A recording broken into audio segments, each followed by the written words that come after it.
let's look at one of our users, MuleSoft, one of our customers. That's got some really interesting stuff for those of you who aren't familiar with MuleSoft, obviously in the integration space. And I just wanted to lift one little stat from Gagan's presentation. 12 billion API calls that they have to monitor. So a small little problem. How do you monitor all this stuff? Obviously, for those of you who are doing anything but greenfield development, integration is a big problem. But Gagan, over to you. Let's take us for your journey. Thank you so much.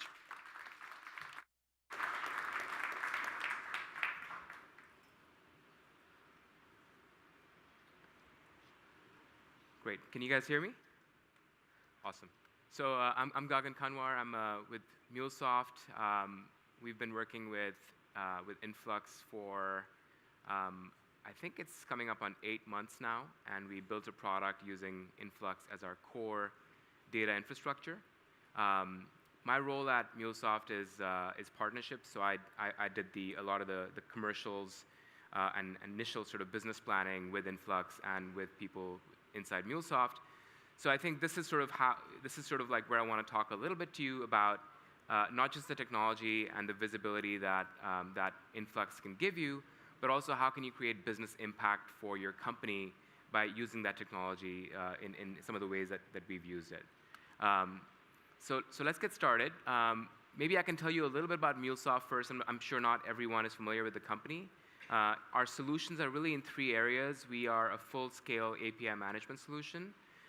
We provide orchestration, so if you want to connect systems and have different processes do automated things, we can enable that as well. And then we also provide out-of-the-box connectivity to a whole bunch of systems that you might want to connect with, ranging from SaaS systems to mainframes to modern systems within AWS as well. I have a short video that I want to show you guys just to show you what MuleSoft does. Could we roll the video, please? MuleSoft's Anypoint platform helps companies connect applications, data, and devices to make them pluggable and reusable. It's no longer about creating rigid point-to-point connections, but about building an enduring application network that allows reuse and self-service. A network that bends, not breaks, as your business grows. This is the only platform that combines full API lifecycle development and management with enterprise-grade connectivity. It allows you to design APIs for your services and validate them before you even build them. Build, edit, test and debug integrations graphically in an intuitive drag-and-drop environment. Easily connect to any data source from mainframes and databases to ERPs and SaaS apps, mobile apps, and IoT devices. Head to the Exchange and build your services with a pre-built connector. Or compose an integration flow with a pre-built template. Visually map your data with real-time data previews. Securely manage your APIs and operate your services in private or public clouds. The runtime engine combines real-time application integration and orchestration. You can deploy your integrations on-premise, in the cloud, or both, in real time or in bulk on schedule. Then sit back and manage it all from a single web interface. Control users and traffic, and get a complete overview of the data moving across your enterprise. Enable teams to discover, self-serve, build once, and reuse services so they can innovate faster. Secure your data in an environment that exceeds the industry's highest security standards. That's why over 1,000 enterprises choose MuleSoft's Anypoint platform. Try it today. What will you connect? Thank you. Next slide, please. Great. So that gives you a little picture of what MuleSoft does. In terms of who we work with, we tend to work with very large companies. So our customers are big banks, big hospitals, big government departments, big universities, manufacturing. So as you can probably imagine, at that scale of customers using MuleSoft to kind of create application networks, you have very high volume of API calls between systems. And so I just want to show you one quick example of how one of our customers, ASICS, uses MuleSoft, just to kind of give you a picture of why we wanted to build this product in the first place. So if you could go to the next screen, please, or if you could roll the video on this screen, please. ASICS was established in 1949. Over those years, the company has had to make quite a few different transitions. In the past, it was all about designing the latest model of shoes.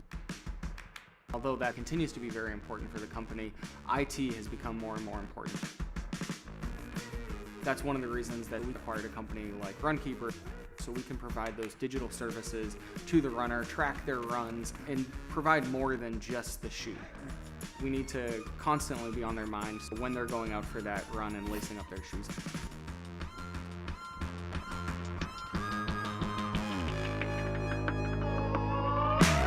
For a company like ASICS, it really does mean that IT has to come to the forefront. So building out an e-commerce platform is important to us because we need to be able to connect with customers in many different ways. We have quite a few different brands. We have ASICS Performance, we have ASICS Tiger and Onitsuka Tiger. We also have Hagloft, and we have Runkeeper. In order to build a new e-commerce site, we needed to tie in to all of the backend systems that each one of those brands had already had configured. So MuleSoft has helped us out by being that communication point between the product systems, order management systems, content management systems, and that e-commerce storefront. We were able to build out this new e-commerce platform in under 6 months by using MuleSoft. MuleSoft has been great for our ability to reuse code. One of the ways that we were able to leverage MuleSoft for reuse was with our order management API. So we wanted to connect to the ASICS OMS system. And then as we moved into one of the other ASICS subsidiaries called Haglofts, they had a different OMS that we needed to connect with. So we were able to use the same API that we had set up in MuleSoft to connect to the Hagloft OMS. We're moving 2.5 times faster than we would have expected to if we had built it out of Java. What developers like the most about using MuleSoft is it allows us to spend all of our time in the application-specific logic and not have to worry about making those connections to the various data sources. MuleSoft is helping to drive our e-commerce strategy, and that's going to allow us to move a lot faster as a company.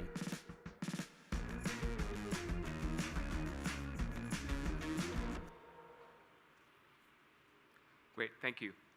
So you guys can now see kind of what customers are doing with MuleSoft. Hopefully this gave you a better sense.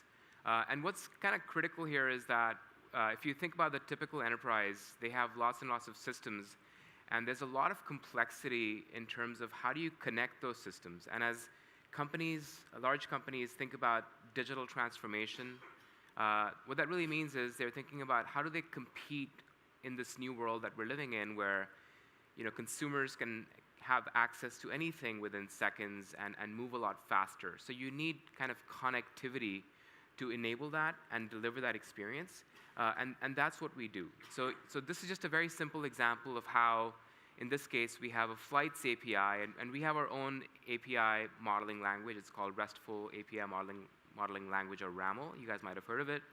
But this is a very simple example of how, in this scenario, one service is making a request to get flights using RESTful APIs, and then the response is below that, and you can kind of see what that response looks like. And obviously, depending on how you define the API spec, the response will be very different. And that has lots of implications in terms of data storage, in terms of cardinality, and we'll get into that as well a little bit. So that's kind of what it looks like. So let's kind of move on to the next piece, which is our approach to this problem. So when we started working with customers, we realized that they were building point-to-point integrations between all these systems. So if they needed to connect their back-end inventory management system to their website just to make sure that before they sold that pair of shoes, that they actually had that pair of shoes in stock, they would build a point-to-point connector between their website and SAP or NetSuite or whatever they were using. And over time, that would make the organization and the code base very brittle because you had all these point-to-point connectors that were really hard to maintain. And that really slowed the organization down when they tried to move forward and deliver at a faster pace. So we came up with sort of an approach which we call the API-led connectivity approach. And I'll just talk to that in a second because it's kind of critical to what we do as MuleSoft and also how API management and API monitoring plays into it. So what we do is basically we have a 3-tiered approach where we have what we call system APIs, and system APIs are basically APIs that model the data in core systems of record, right? So these could be your CRM systems, these could be your order management systems, these could be your supply chain management systems. So, typically large companies have lots and lots of these different kinds of systems. It could be finance, it could be logistics. And so we have a set of systems APIs that sit at that layer that essentially provide a RESTful interface to access the data from that kind of core system of record that the enterprise is using for that specific function. By making it a RESTful interface, it now makes it possible for any other developer in the organization to quickly access that data without having to worry about learning what SAP looks like or learning what Salesforce looks like. Then we have the next layer, which we call process APIs. And for process APIs, essentially what you're doing is you're combining things together. So for example, you may have customer data sitting in Salesforce, but you may also have customer data sitting in SAP. So for the developer who's building that mobile app, who needs information about both what the customer has bought and also maybe where they live, that customer API is a process API that provides access to kind of that customer object in a more logical fashion, so you don't need to worry about the underlying implementation of how that data is stored in those systems. And then you can do things like also have an order status API and inventory management API. And then ultimately, we have the next layer up, which is experience APIs, which is where a developer who's potentially building new experiences, it could be a mobile app, it could be a website, it could be some IoT type of interface or a vending machine. They're able to very quickly plug into those APIs that have already been developed. And the value of this is, one, you're decoupling these systems in a way that drives up resilience for the organization. And two, you're driving up developer productivity as well, because now I don't need to worry about learning SAP or getting an SAP expert to spend the next 2 weeks with me on this project and getting that person's time. I can just kind of go in and use that RESTful API interface to build whatever I need to build. And then, as I showed you, or as we showed you in the video, we have this thing called Exchange, which is where you can store these assets and make them truly reusable. So within an organization, you can basically create these kinds of APIs and then store them in this thing, and then other developers within your organization or your partners that need to build things can go in there. It's like a library. They can find what they need, and they can move forward and build it. So this is all great, right? This is kind of how we try to solve that problem of how do you drive up productivity and make it easier for companies to build faster. But one of the sort of unforeseen consequences of that was when you start getting into this scenario where you have lots and lots of APIs and services talking to each other. On the one hand, you've achieved decoupling, you've achieved that developer efficiency. On the other hand, you might have lost a little bit of observability, right? Because now it's not just this point system talking to this point system. You might have 4 or 5 API calls between the first thing, the consumer app API call, and the last system that gets hit, which might be an SAP system. So in this example that I have here, you can see that I've got a web transaction happening at the top, and then I've got kind of right below that at the bottom, that product for SAP. So there could be an issue with the web transaction happening up there, but we don't necessarily know where the actual issue is happening. Is it happening at the product for SAP layer? Is it happening in the layer above that? Is it happening in the layer above that? So that became difficult to diagnose for us and for our customers, and that would lead to unforeseen downtime, and the customers would say, hey, MuleSoft, your APIs aren't working. And we'd get into these situations all the time, and we didn't have a great way to figure out and quickly diagnose what endpoint was driving that problem, right? So that's kind of how we started thinking about monitoring APIs, and that's what led us down this journey with Influx. So the solution driver for us was we need to monitor this thing that we call the application network, right? And so how do we think about sort of our business requirements here, right? What do we really care about? What do we need? So the first thing is we have very large customers, and as you can imagine, these very large customers have very, very stringent SLAs, 5 nines, all kinds of crazy things, and we have to sign up for that. It's just the price of doing business with big companies. There's no way of getting around it.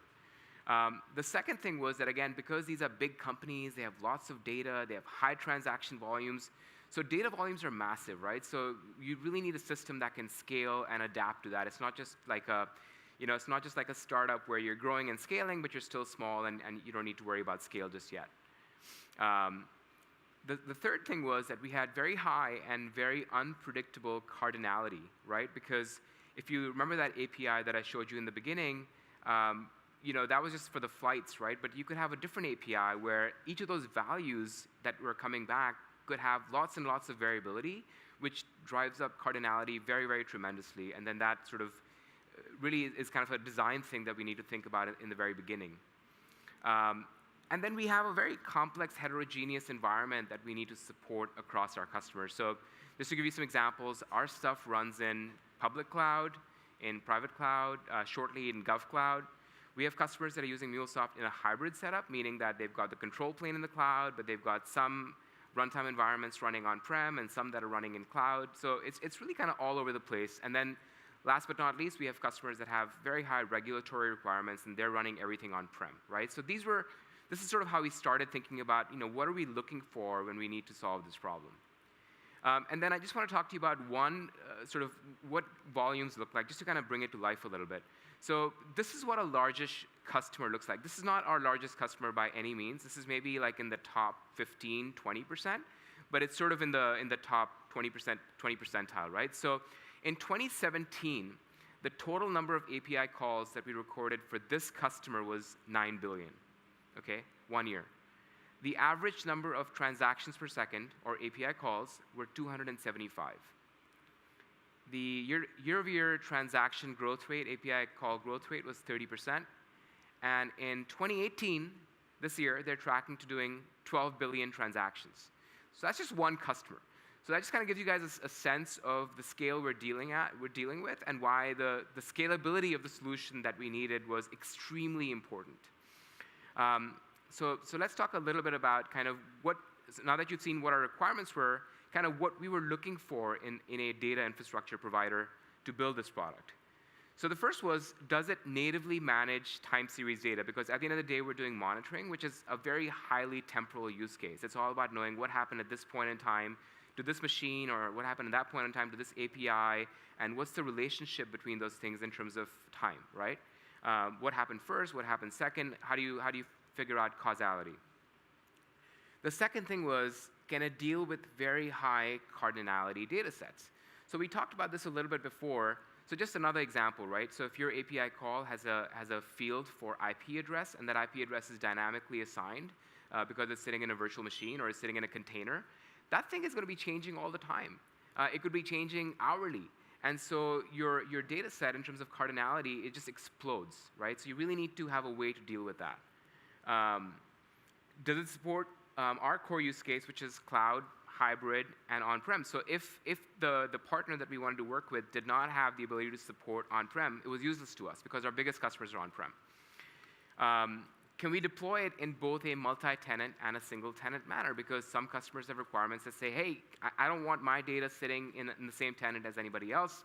I don't care. You got to figure it out. So that was another thing. And then the last thing was, can we get to a very specific per metric price point, right? So obviously, when you think about alternatives, it could be CloudWatch as an example. There's a kind of a very specific kind of price range there that you're dealing with.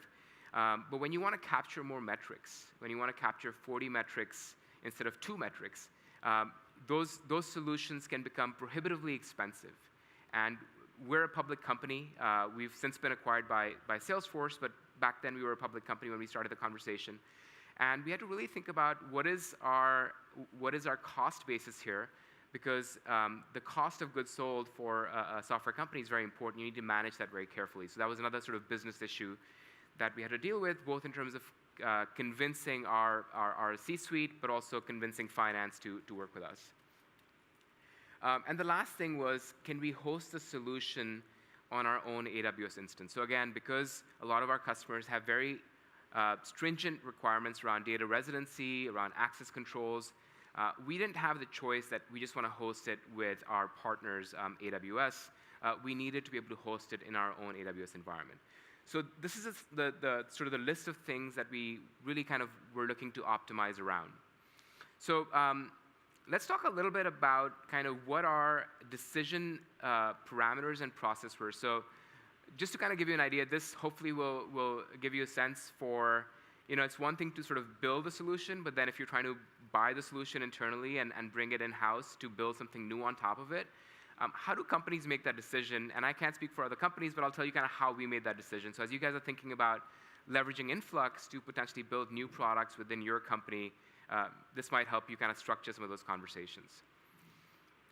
So the first, and kind of starting out was, what's the business case, right? So what are the business objectives for this? Are we trying to save money here, or are we trying to make money here, right?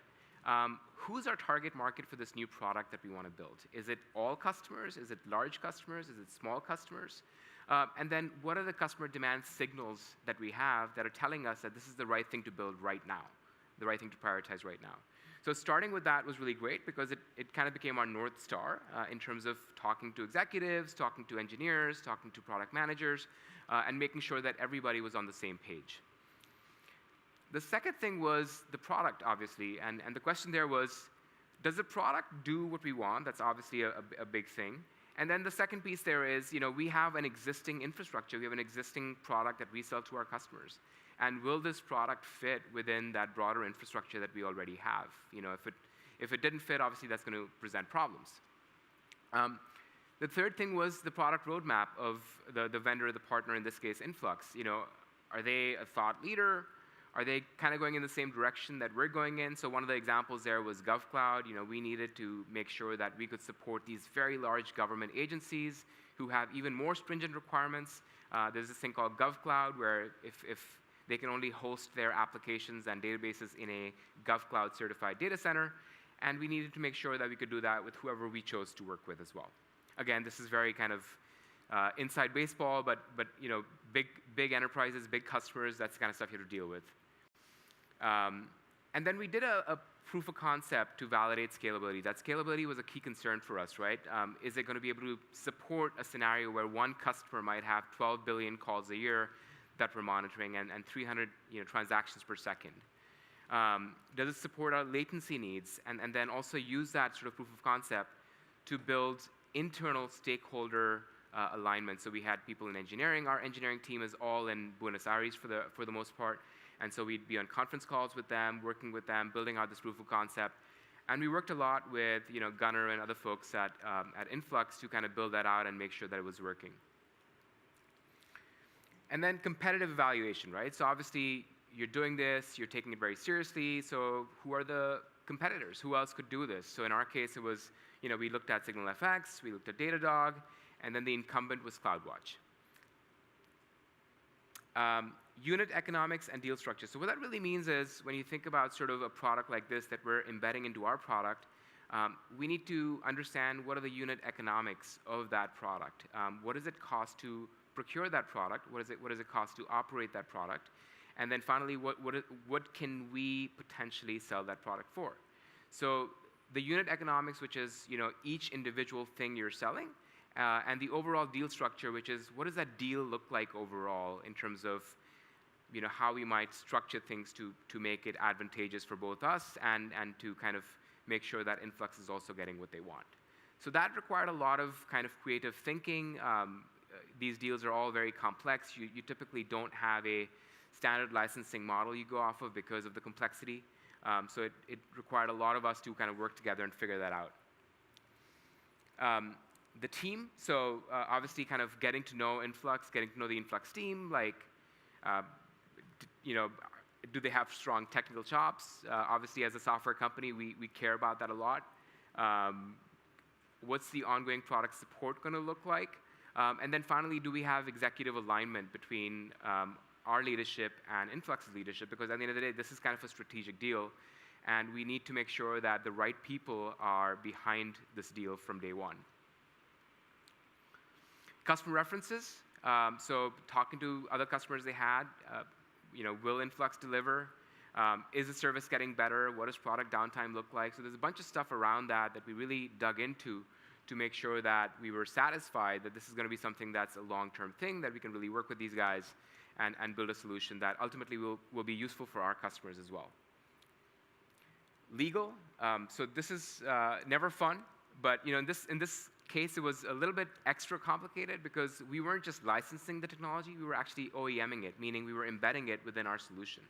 And so that created all kinds of interesting complexity, both from a legal and a commercial point of view. So that was a lot of fun to work through, and we got through it. But that's always something to keep in mind. And then the last one was, this kind of comes more down to kind of your gut feel or your intuition. You're just, how confident are you that this is going to work out? It's a strategic deal for us. It's a strategic deal for Influx. High risk, high reward. So, are you willing to bet the farm on this and go with it? And so this was kind of, ultimately, at the end of all these things, it came down to yes, we thought this was a good investment for us and a good partner, and we moved forward with them. So we built a product called Anypoint Monitoring. So I'll give you a little glimpse of that product now, just to kind of show you what the end result is. So this is one of the screens on the product. The goal here, when you think about it, really is you've got this application network where you've got, hundreds, if not thousands, of applications and services talking to each other within a corporate environment. So we wanted to provide kind of end-to-end visibility for those APIs and for any integrations that we were also providing as part of that application network. The product that we built had really two flavors, right? So there was one flavor which was included, which we just kind of threw in with our product, which was the multi-tenant scenario. And then there was a second flavor, which was a premium flavor, and that was the single tenant scenario where if a customer wanted single tenant, that would be a little bit extra because there's more cost there, and other features around longer data retention, no limits on data, things like that. Log management was a key piece of it, and then integrated visibility, and I'll get into what that means in a second. But basically what that means is you can look at your logs and your metrics together, and you can go from one to the other. So you can look at a certain stream of metrics, you can click into it, and then you can say, okay, I want to see the specific log file records for this set of metrics, and you can go right from there into the log file. So that's what we mean by integrated visibility.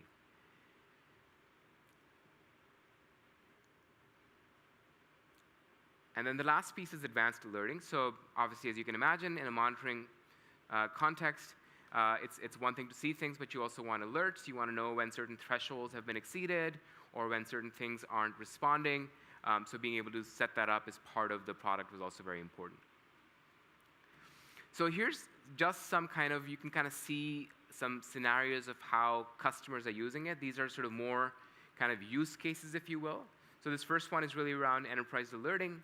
We just talked about that, but it's how do you really track trends and create alerts to identify that abnormal behavior and problems in your application network.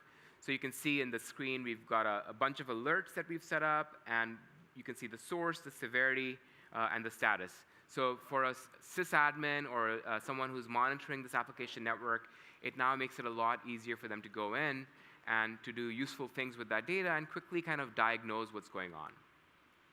And MTTR at the top, by the way, that's an industry jargon that means mean time to resolution. So the idea there is customers want to reduce mean time to resolution and solve problems more quickly. Advanced data analysis, that's kind of basically saying we've got a bunch of dashboards and templates that we can provide you. And then you can also customize those things as you want. You can kind of drag and drop into those screens. And so if you have a very specific scenario that you want to monitor, you can do that through this product as well. End-to-end transaction tracing, this is probably one of the most important things, I think. So you could basically take a transaction, like in the beginning, we saw that example of someone buying a pair of shoes, and you can track that transaction through all the different APIs and systems that it touches, and then be able to see exactly where the slowdowns or latency might be occurring. So that was super important in terms of how do you quickly get to visibility and solve problems. Distributed log management and search. So again, this was really key to our customers because they might be using their own tools for logging. They might be using different tools for monitoring, like New Relic potentially, or they might be using Splunk for logging. The challenge we had was that those things didn't necessarily work within our environment. And our customers didn't want us to kind of put agents within our solution. And so we didn't sort of have a choice there. We had to kind of build our own. And so here we tried to essentially say, okay, we want to take the best ideas from Splunk and provide that in terms of log management in this product. We want to take the best ideas from someone like a New Relic and bring them into this product as well, so that we kind of have the best of both worlds, and you don't need to have two products. You can just have one product that does both things. And this is kind of a broader trend in the industry. When you look at it, you see a lot of convergence happening between application performance monitoring and log management, because it just makes sense to have those things together. This was really important as well. We have a lot of customers that have PII, private confidential data. Could be banks, could be healthcare companies. And so we needed to be able to tokenize things like credit card numbers before they go into log files, so that those log files then wouldn't be subject to things like compliance and things around that. So being able to do that was super important as well. And then this last piece is really around warehousing logs for auditing, compliance, and security. So here, if you look at what we're saying here, is there's kind of two tiers of log storage and data storage. The first one is real-time search tier, and the second one is raw log warehouse tier. And so you can have customizable retention windows for both of those tiers.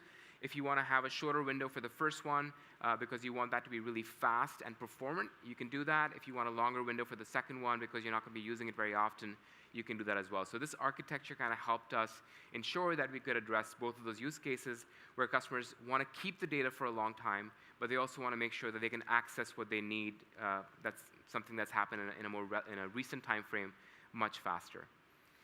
So I think that's all I had in terms of slides. I'd be happy to take questions, or if you guys have comments.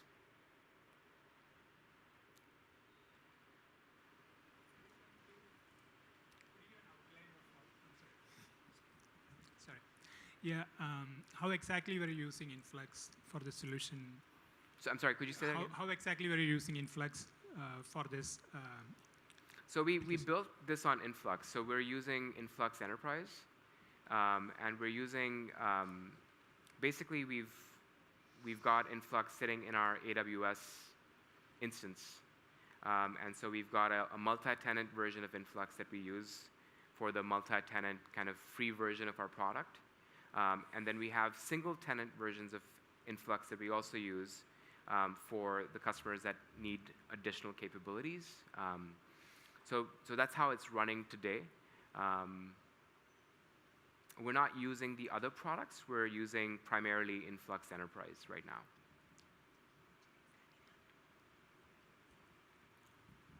You mentioned a difficulty with having your own agent in the application. So how did you get around that? Yeah, it's a great question. The way we get around that is we don't have an agent, and we build our own product. So essentially, within our environment, we have the ability to track and see all of these things. What we weren't sure we wanted to do was take a third party and put their agent into our environment, into our systems, because then that creates questions around security, and it just adds risk for us in terms of our infrastructure. So we had a business and a technical kind of objective that we had to build this, but we couldn't just take something off the shelf like New Relic that's already got a great monitoring product and just put the agent in our solution. That's one thing. The second thing is that APIs are different in terms of monitoring versus some of the things that those systems might do. And so there's a lot of nuances to how you kind of manage and monitor those specific constructs versus how you would manage a typical application that you might do through New Relic. So our goal here was to give customers a lot more visibility into the data that's relevant to them via APIs versus what a traditional monitoring system would be able to do just out of the box. What is the maximum cardinality of data you have, and what is the resource consumption of Flux instance? Do you guys want to give a mic? So what is the maximum cardinality of data you have in your InfluxDB enterprise, and what are the resource consumptions of this? I'm looking over there because I think Gunnar might have a better answer to that question than I do. Gunnar, are you around? What is the maximum cardinality of data we have in Influx? Do you have a sense?